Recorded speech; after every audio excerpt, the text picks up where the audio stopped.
दोन पटीने आभार व्यक्त करतो। का दोन पटीनं?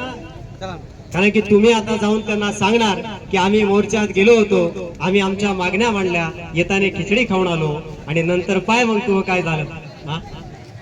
म्हणून सर्वप्रथम मी आपल्या सर्वांना धन्यवाद व्यक्त करतो आणि आपला जिल्हा हा संतांची भूमी आहे, संत नामदेवांच्या चरणी प्रार्थना करतो की हे नामदेव राया, तुझे आमच्या जिल्ह्यावरच्या या तरुणांवरती अखंड आशीर्वाद आहेत आणि तू जे शांतीचा मार्ग पत्करला होता, अखंड देशाला तुम्ही मार्गदर्शन केलं शांतीचा दूत म्हणून, त्याच पद्धतीनं आमचा एक गाववाला, आमच्या जिल्ह्यातला आमचा घरचा माणूस अभिषेक दिपके हा दिल्लीला अखंड देशाला मार्गदर्शन करतोय, त्याचा आम्हाला सार्थ अभिमान आहे।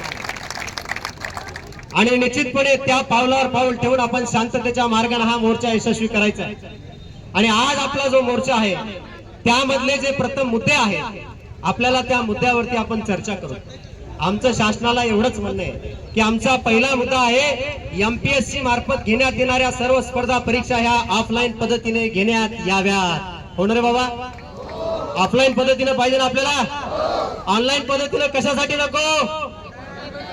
घोटाळा, यांना घोटाळा असा करायचा आहे की मला तर असं वाटतंय की यांना या एमपीएससीच्या थ्रो सुद्धा काही यांच्या विचाराचे लोक घोटाळे करून बसवायचे काय की लक्षात आलं तुमच्या?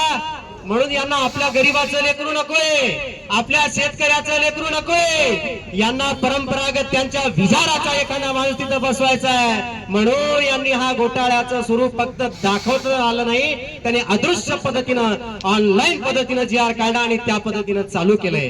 कारण आता घोटाळे असे होत आहेत, अदृश्य शक्ती करतायत, अदृश्य पद्धतीनं होत आहेत। आता कोणताही घोटाळा आपल्याला दिसतच नाही आणि घोटाळा लहानसा होत नाही, घोटाळा झाला की अखंड मोठा होतो, सगळा भारत देश त्यामध्ये लुटला जातो। ही परिस्थिती त्यामध्ये आहे।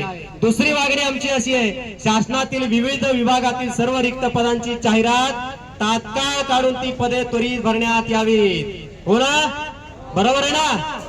त्यानंतर तिसरी मागणी आमची अशी आहे, लघुलेखक म्हणजे स्टेनोग्राफर हे शासकीय पद विभागातील रिक्त पदे तातडीने भरावीत। मला सांगा, तुम्ही या स्टेनोग्राफरला शासनाच्या वतीनं तुम्ही मान्यता देता, शासनाच्या वतीनं निधी उपलब्ध करून देता, त्यांना अनुदान देता, मग ते पद तुम्ही बरखास्त का केले?